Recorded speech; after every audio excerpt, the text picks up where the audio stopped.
passer le mur du son dans son coin, en secret, en piqué, quelques jours avant. Et ensuite, Chuck Yeager le passera en octobre 1947 aux commandes du Bell X1.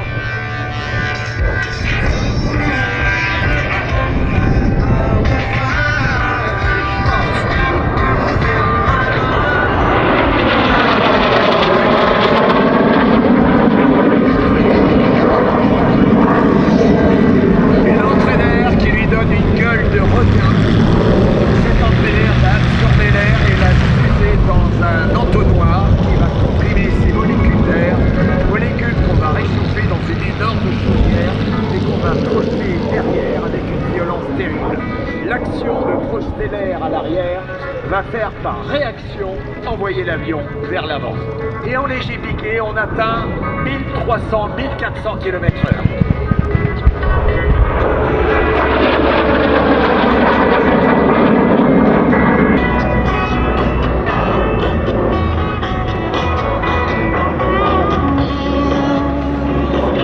Alors cet avion, c'était l'avion préféré de Bob Hoover. Bob, c'est un très grand pilote de chasse de la Seconde Guerre mondiale.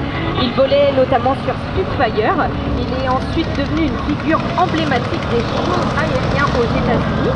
Il a connu le combat. Son Spitfire a d'ailleurs été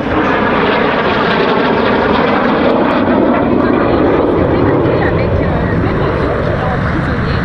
Et en fait, comme vous allez voir, Bob Hoover tous les pays du monde, il y en a 35 au total qui vont être équipés de cette machine, aux commandes desquelles les pilotes vont se friter, notamment en Corée, contre les terroristes.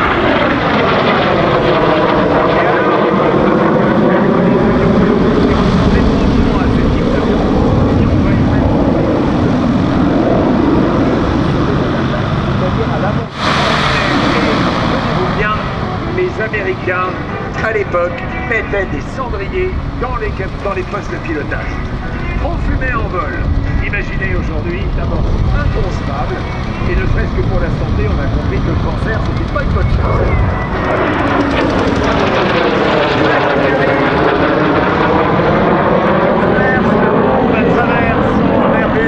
L'ancien membre de l'équipe de France de voltige aérienne, grand passionné de belles mécaniques et d'avions de collection, il est l'heureux propriétaire de cette machine.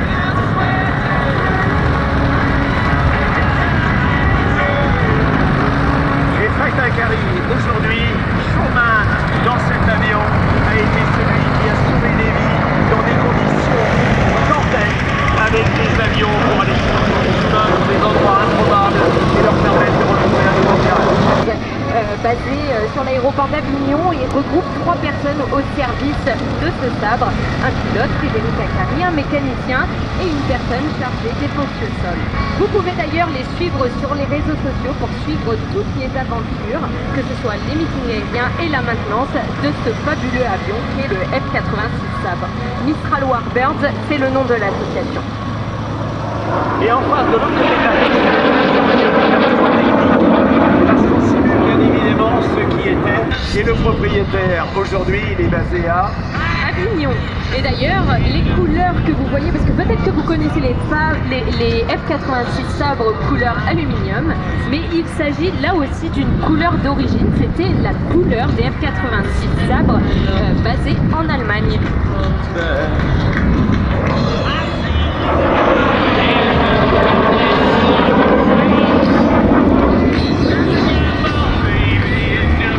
Levez les bras des casquettes et on va le saluer dès lors qu'il sera devant nous.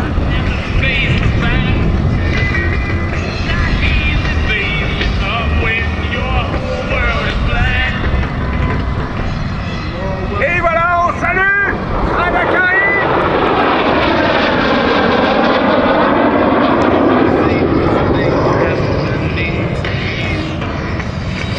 150 km/h. Avec la pression de l'air, on peut atteindre beaucoup plus rapidement la vitesse du son que lorsqu'on est à 10, 12, 15, 20 000 mètres d'altitude. Mesdames, Messieurs, Fredakari, il leur demande, alors on lui ordonne, on lève les bras. Bravo Fred.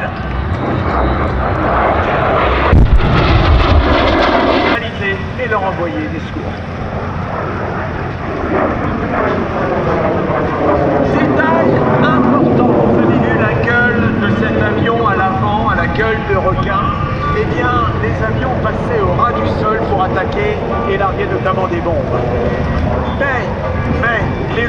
avait des lance-pierres. Et il jetait des lance-pierres au hasard devant cet avion. Et certains réacteurs ont malheureusement mangé des pierres qui ont fait que les moteurs s'arrêtaient. Même que les pilotes.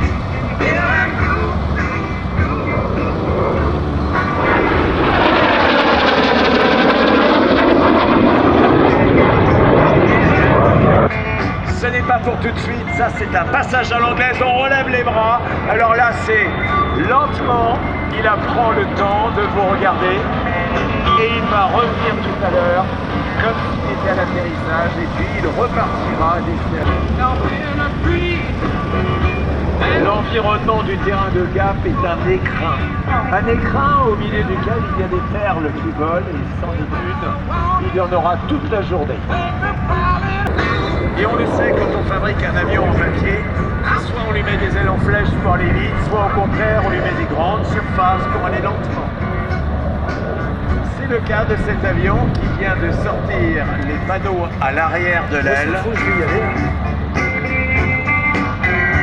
La vitesse est aux alentours de 250 km/h, alors qu'on l'a vu évoluer à quasiment 950 km/h. Photographe, allez-y, faites-vous plaisir. Et vous allez assister à un touch and go, c'est-à-dire qu'il va tout juste poser les roues de l'avion sur la piste.